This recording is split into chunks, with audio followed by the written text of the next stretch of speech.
بطولة واحدة غيرت تاريخ الكورة، رجحت كفة ميسي على كريستيانو وخلت المغرب أسطورة وأفضل فريق عربي في التاريخ. دي كانت بطولة كأس العالم 2022 واللي حصل فيها مستحيل يتكرر. يلا بينا نفتكر كأس العالم 2022 في قطر مع بعض. طبعا بعد الافتتاح التاريخي الرائع لكأس العالم بالثقافة العربية والقرآن الكريم، بدأت البطولة وبدأ دور المجموعات والمجموعة الأولى. قطر بعد الاستعداد وبناء فريق قوي هتلعب المباراة الافتتاحية، لكن للأسف قطر الإكوادور، وانتهى اللقاء بفوز الإكوادور بهدفين للا شيء.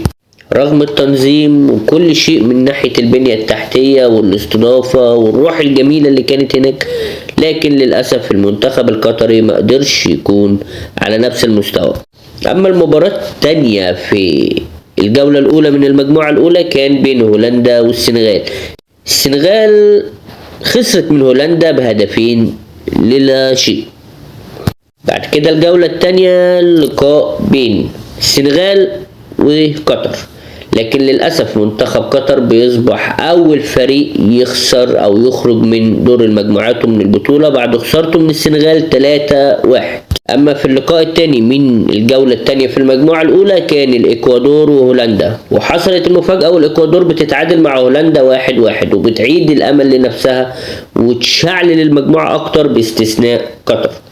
واللي بعد كده السنغال بتطردهم من البطولة بعد الفوز على الإكوادور بهدفين لهدف.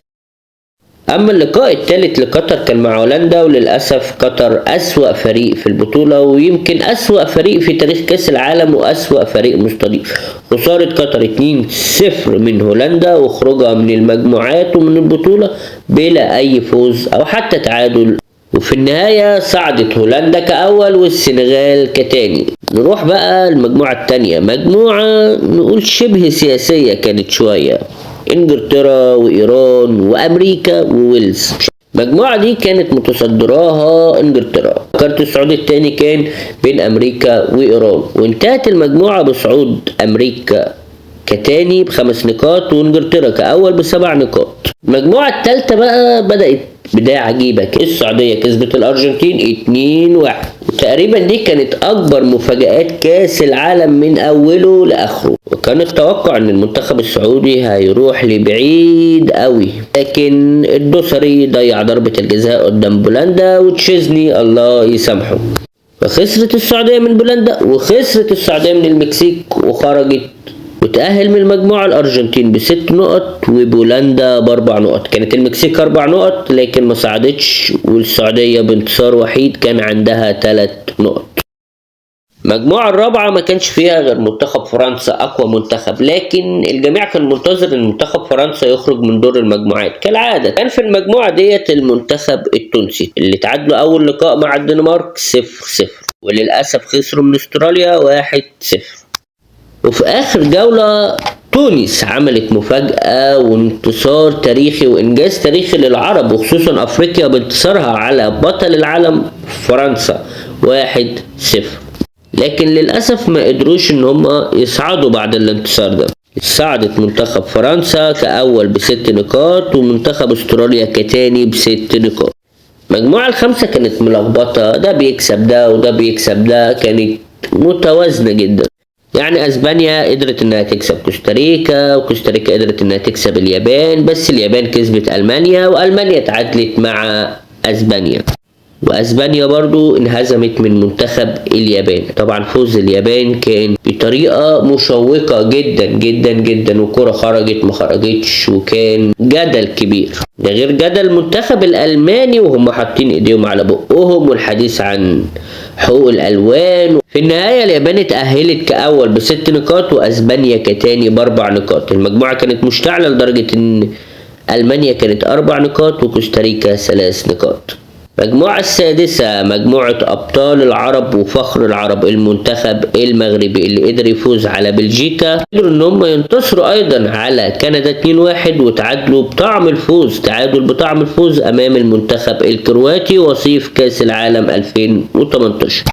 وصعد منتخب كرواتيا كمركز تاني ب5 نقاط بعد فخر العرب المغرب. بلجيكا كانت في المركز الثالث ب4 نقاط، وكندا جت ومشيت من غير أي نقطة. المجموعة السابعة كانت مجموعة من غير أي مفاجآت. البرازيل صعدت بانتصارين وهزيمة، وسويسرا صعدت بانتصارين وهزيمة، والكاميرون ب4 نقاط في المركز الثالث، وصربيا في المركز الأخير بنقطة وحيدة. إنجاز تاني وانتصار مهم للقارة الأفريقية بعد انتصار الكاميرون على البرازيل بهدف للا شيء. نتكلم عن المجموعة الثامنة. البرتغال كانت متصدرة وضامنة الصعود، لكن الصراع على الصعود في المركز الثاني كان بين كوريا الجنوبية أصحاب سون وأوروجواي وغانا. أوروجواي وغانا تاني. طبعا منتخب غانا كان عايز ينتقم من أوروجواي ومن سواريز، لكن هي نفس العلقة اللي فاتت، يمكن علقة أقوى شوية. أوروجواي كسبت 2-0 وخرجت غانا من كأس العالم، راح ياخد حقه فاتضرب تاني كده. أوروجواي صعدت، بس سون في آخر اللحظات هو واصحابه قدروا ان هم يكسبوا البرتغال ويخرجوا اوروجواي في اخر الدقايق. وفي دور ال16 قدرت هولندا تفوز على الولايات المتحدة الامريكية 3-1. وطبعا الارجنتين بعد ما لملمت نفسها كده شوية لعبت استراليا. البعض توقع الخروج والبعض توقع الصعود، لكن الارجنتين قدرت انها تفوز 2-1 على منتخب استراليا. بعد كده كانت فرنسا ضد بولندا، وقدرت فرنسا تكسب ب3 أهداف لهدف وحيد لبولندا، وتخرج بولندا وتكمل فرنسا.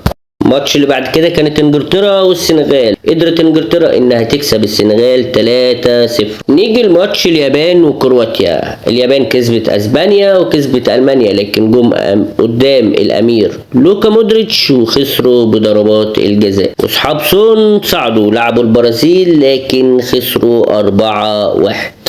انتقمت البرازيل فعلا شر انتقام لاوروجواي. نيجي لفخر العرب، منتخب المغرب قدام اسبانيا، لكن منتخب المغرب يستمر في الصحوة والانجازات ويقدر انه يكسب منتخب اسبانيا بضربات الجزاء. سويسرا اللي لقت نفسها صعدت كده من غير اي سبب مع البرازيل، قدر البرتغال انه يفوز عليهم ب6 اهداف مقابل هدف وحيد. اكتساح، بس للاسف كريستيانو كان على الدكة. البرتغال كسبت من غير CR7. ربع النهائي كان لوكا مودريتش وراقص السامبا البرازيلية، وقدروا انهم يكسبوا بضربات الجزاء. نيجي برضو الماتش من اشهر ماتشات كاس العالم قطر 2022، ماتش الكيميرا واوا، ماتش هولندا والارجنتين. ميسي باسيست جزاء قدر انه يسجل هدفين او يساعد الارجنتين بتسجيل هدفين، وخلاص ضمان الصعود لنص النهائي. قبل ما هولندا تسجل الهدف الاول، لا وفي اخر الدقايق سجل التعادل وتسبب جلطة لكل الارجنتينيين ومشجعين ميسي حوالين العالم. لكن بفضل مارتينيز قدرت الارجنتين انها تفوز بضربات الجزاء وتصعد. وطبعا لاول مره نشوف ميسي متعصب لا وبيشتم وبيقول كيميرا واوا، مش فاهم معناها، لكن صعدت الارجنتين في النهايه ولسه حلم ميسي مكمل عكس كريستيانو.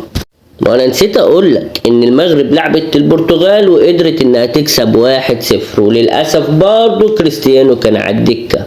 اما نص نهائي كاس العالم، كرواتيا لتاني مرة في نص نهائي كاس العالم قدام الارجنتين. ليونيل ميسي وصل لنهائي كاس العالم بعد اكتساح كرواتيا ب3 أهداف للا شيء. الناحية التانية العرب بيحلموا ان المغرب تكمل، لكن كانت نهاية حلم المغاربة في اللقطة ديت خسارة المغرب 2-0 من فرنسا. وبعد الانجاز دوت لعبوا مباراة المركز الثالث والرابع بالخسارة من المنتخب الكرواتي 2-1. نوصل للنهائي، ميسي قدام امبابي. هل يا ترى امبابي هيحقق الانجاز وياخد البطولة مرتين ورا بعض، ولا ميسي هيفرق عن كريستيانو بالبطولة الغايبة عنهم هما الاثنين ويقدر انه يحقق اللقب لأول مرة؟ في بداية الماتش فرنسا ما كانتش موجودة، تحس ان هما كانوا عايزين ميسي يحصل على اللقب. كورة لدي ماريا وسقوط على الأرض في منطقة الجزاء وضربة جزاء للأرجنتين، وميسي سجل الهدف الأول في النهائي من ضربة جزاء في أول تلت ساعة. بعد مرتدة عالمية أنخيل دي ماريا سجل الهدف الثاني للأرجنتين عشان يخلص الشوط الأول 2-0 للأرجنتين. مبروك يا ميسي، 2-0. اكيد هياخد كاس العالم. المفاجأة تعادل في أقل من دقيقتين، ويستمر سيناريو النحس وخسارة نهائيات كأس العالم بالنسبة لميسي. النتيجة بقت 2-2. على ما أظن إن أنا شفت في عيون ميسي نظرة اليأس والحسرة والحزن. وفي الأوقات الإضافية ميسي حب يدي فرنسا القضية وسجل الهدف الثالث. لسه السسبنس، لسه الإثارة. امبابي زميل ميسي وقتها في الفريق الباريس سان جيرمان من ضربة جزاء تانية لمنتخب فرنسا قدر انه يتعادل 3-3. ما هو ده نهائي كاس العالم، ما ينفعش يمشي كده يا ميسي، لازم لآخر لحظة. ولو كان في بعد ضربات الجزاء حاجة كانوا هيلعبوها كمان. ونيجي لآخر ثانية في الإكسترا تايم، كولومواني جاله انفراد ضيعه. ازاي؟ محدش يسأل ازاي. ما الصراحة الكرة دي لو كانت جت انا متأكد ان ميسي كان هيموت وفي الملعب او فعلا هيتجنن. ضربات الجزاء، ميسي كسب كاس العالم. اخيرا البطولة دي حكت لليو ميسي.